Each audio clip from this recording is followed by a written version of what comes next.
नमस्कार दोस्तों। आपके लिए मैं आज उसी कहानी का दूसरा पार्ट लेकर आया हूँ। उम्मीद है कि आपको ये पार्ट भी पसंद आए।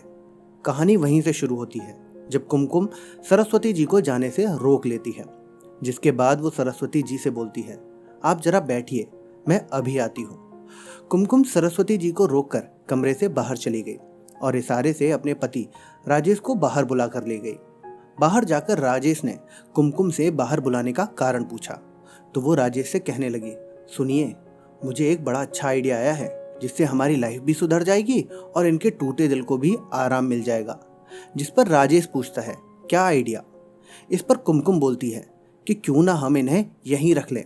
अकेली हैं, बेसहारा हैं और इस घर में इनकी जान बसी है, यहाँ से कहीं जाएंगी भी नहीं और हम यहाँ वृद्धाश्रम से अच्छा ही खाने पहनने को देंगे उन्हें। जिस पर राजेश थोड़ा हैरान होकर बोलता है कि तुम्हारा मतलब है नौकर की तरह? इस पर कुमकुम अपने पति की गलतफहमी दूर करते हुए बोलती है, नहीं नहीं, नौकर की तरह नहीं, हम इन्हें कोई तनख्वाह नहीं देंगे, काम के लिए तो मेड भी है। बस ये घर पर रहेंगी तो घर के आदमी की तरह मेड पर, आने जाने वालों पर नजर रख सकेंगी, बच्चों को देख संभाल सकेंगी और अगर ये घर पर रहेंगी तो मैं भी आराम से नौकरी पर जा पाऊंगी। मुझे भी पीछे से घर की, बच्चों के खाने पीने की टेंशन नहीं होगी। ये सुनकर राजेश कुछ देर सोचकर बोलता है, आइडिया तो अच्छा है, पर क्या ये मान जाएगी? जिस पर कुमकुम अपने पति से बोलती है, क्यों नहीं, हम इन्हें उस घर में रहने का मौका दे रहे हैं जिसमें उनके प्राण बसते हैं, जिससे ये छुप छुप कर देखा करती थी। इस पर राजेश अपनी मन की शंका अपनी पत्नी के सामने रखता है और बोलता है, और अगर कहीं मालकिन बन घर पर अपना हक जमाने लगी तो? जिस पर कुमकुम उसे जवाब देती है, तो क्या निकाल बाहर करेंगे?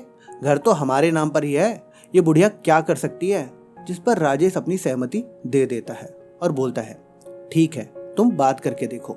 इसके बाद कुमकुम ने अंदर जाकर सरस्वती जी से बात की और उन्हें बोला, देखिए, अगर आप चाहें तो यहाँ रह सकती हैं।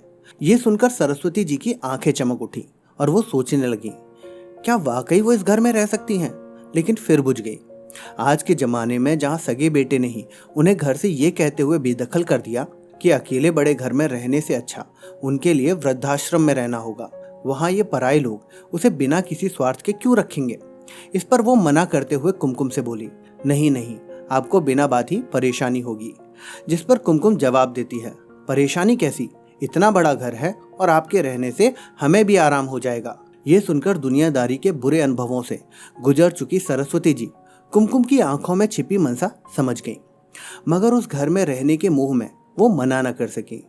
जिसके बाद सरस्वती जी उनके साथ रहने आ गई और आते ही उनके सधे हुए अनुभवी हाथों ने घर की जिम्मेदारी बखूबी संभाल ली।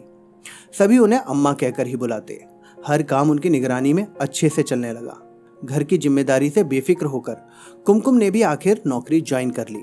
साल भर कैसे बीत गया पता ही नहीं चला। अम्मा सुबह दोनों बच्चों को उठाती, तैयार करती, प्यार से खिलाती और स्कूल बस तक छोड़ती। फिर किसी मैनेजर की तरह अपनी देख रेख में बाई से सारा काम कराती। रसोई में तो वो खुद खास ध्यान रखने लगी।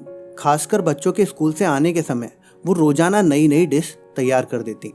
ये देखकर कुमकुम और राजेश दोनों हैरान थे कि जो बच्चे चिप्स और पिज्जा के अलावा कुछ भी मन से न खाते थे, वो उनके बनाए खाने को खुशी खुशी खाने लगे थे। बच्चे अम्मा से बेहद घुल मिल गए थे। उनकी कहानियों के लालच में कभी देर तक टीवी से चिपके रहने वाले बच्चे उनकी हर बात मानने लगे। समय से खाना पीना और होमवर्क निपटाकर बिस्तर में पहुंच जाते। अम्मा अपनी कहानियों से बच्चों में एक और जहां अच्छे संस्कार डाल रही थी, वहीं हर वक्त टीवी देखने की बुरी आदत से भी दूर ले जा रही थी। कुमकुम और राजेश बच्चों में आए इस चेंजेस को देखकर अच्छा महसूस कर रहे थे, क्योंकि उन दोनों के पास तो कभी बच्चों के पास बैठकर बात करने का समय नहीं होता था। पहली बार कुमकुम ने महसूस किया कि घर में किसी बड़े बुजुर्ग की उपस्थिति, नानी दादी का प्यार बच्चों पर कितना अच्छा प्रभाव डालता है। उसके बच्चे तो शुरू से ही इस सुख से वंचित रहे, क्योंकि उनके जन्म से पहले ही उनकी नानी और दादी दोनों गुजर चुकी थीं। आज कुमकुम का जन्मदिन था। राजेश और कुमकुम ने ऑफिस से थोड़ा जल्दी निकलकर बाहर डिनर करने का प्लान बनाया था। सोचा था बच्चों को अम्मा संभाल लेंगी, मगर घर में घुसते ही दोनों हैरान रह गए। बच्चों ने घर को गुब्बारे और झालरों से सजाया हुआ था। वहीं अम्मा ने कुमकुम की मनपसंद डिशेस और केक बनाए हुए थे।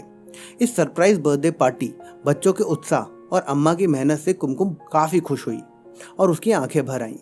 इस तरह के वीआईपी ट्रीटमेंट की उसे आदत नहीं थी और इससे पहले बच्चों ने भी कभी उसके लिए ऐसा कुछ खास नहीं किया था। बच्चे दौड़कर कुमकुम के पास आ गए और जन्मदिन की बधाई देते हुए कहा, आपको हमारा सरप्राइज कैसा लगा? जिस पर कुमकुम ने आंसू पोंछते हुए कहा, बहुत अच्छा, इतना अच्छा कि क्या बताऊं। जिसके बाद उसने बच्चों को बाहों में भरकर चूम लिया। जिसके बाद बच्चों ने कुमकुम से बोला, हमें पता था आपको अच्छा लगेगा। अम्मा ने बताया था कि बच्चों के द्वारा किया गया छोटा सा प्रयास भी मम्मी पापा को बहुत बड़ी खुशी देता है, इसलिए हमने आपको खुशी देने के लिए ये सब किया।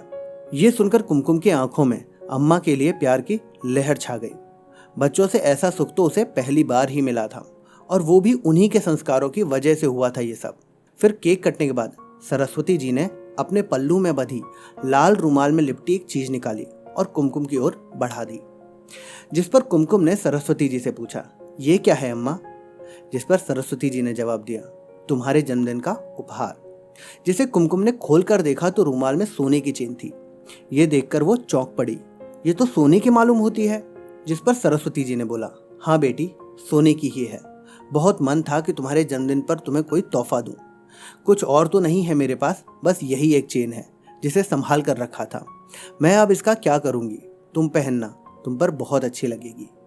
ये सुनकर कुमकुम की अंतरात्मा उसे कचोटने लगी, जिसे उसने लाचार बुढ़िया समझकर स्वार्थ से तत्पर हो उसे यहाँ रहने के लिए सहारा दिया। उनका इतना बड़ा दिल कि अपने पास बची इकलौती सोने की चेन को भी वो उसे इतने प्यार से दे रही हैं। इस पर कुमकुम ने सरस्वती जी से वो चेन लेने को मना कर दिया और उनसे बोली, नहीं अम्मा, मैं इसे नहीं ले सकती। जिस पर सरस्वती जी ने बोला, ले बेटी, एक माँ का आशीर्वाद समझकर रख ले। मेरी तो उम्र भी हो चली, क्या पता तेरे अगले जन्मदिन पर तुझे कुछ देने के लिए मैं रहूं भी या नहीं। ये सुनकर कुमकुम ने भारी मन से बोला, नहीं अम्मा, ऐसा मत कहिए।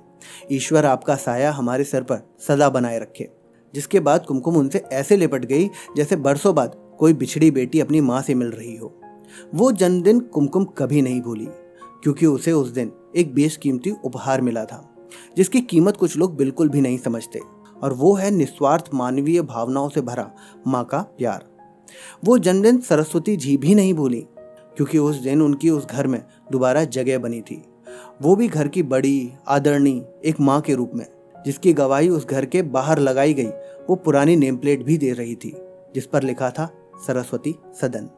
तो दोस्तों, आज की कहानी हमें ये बताती है कि घर में बड़े बुजुर्गों के होने से घर कितना सुंदर लगता है। बहुत से लोग अपने माँ बाप से तंग आकर उन्हें वृद्ध आश्रम में छोड़ आते हैं, लेकिन ये कहानी हमें बताती है कि अगर किसी घर में आपके बड़े बुजुर्ग ना हो तो उस घर में भगवान का वास भी नहीं होता।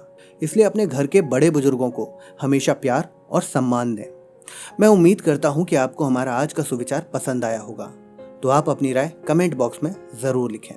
वीडियो पसंद आई है तो वीडियो को लाइक करें, अपने दोस्तों के साथ शेयर करें, और ऐसे ही और सुविचार सुनने के लिए आप हमारे चैनल सुविचार कहानियाँ को सब्सक्राइब ज़रूर कर लें। चलिए मिलते हैं आपसे अगले वीडियो में एक और नया सुविचार लेकर।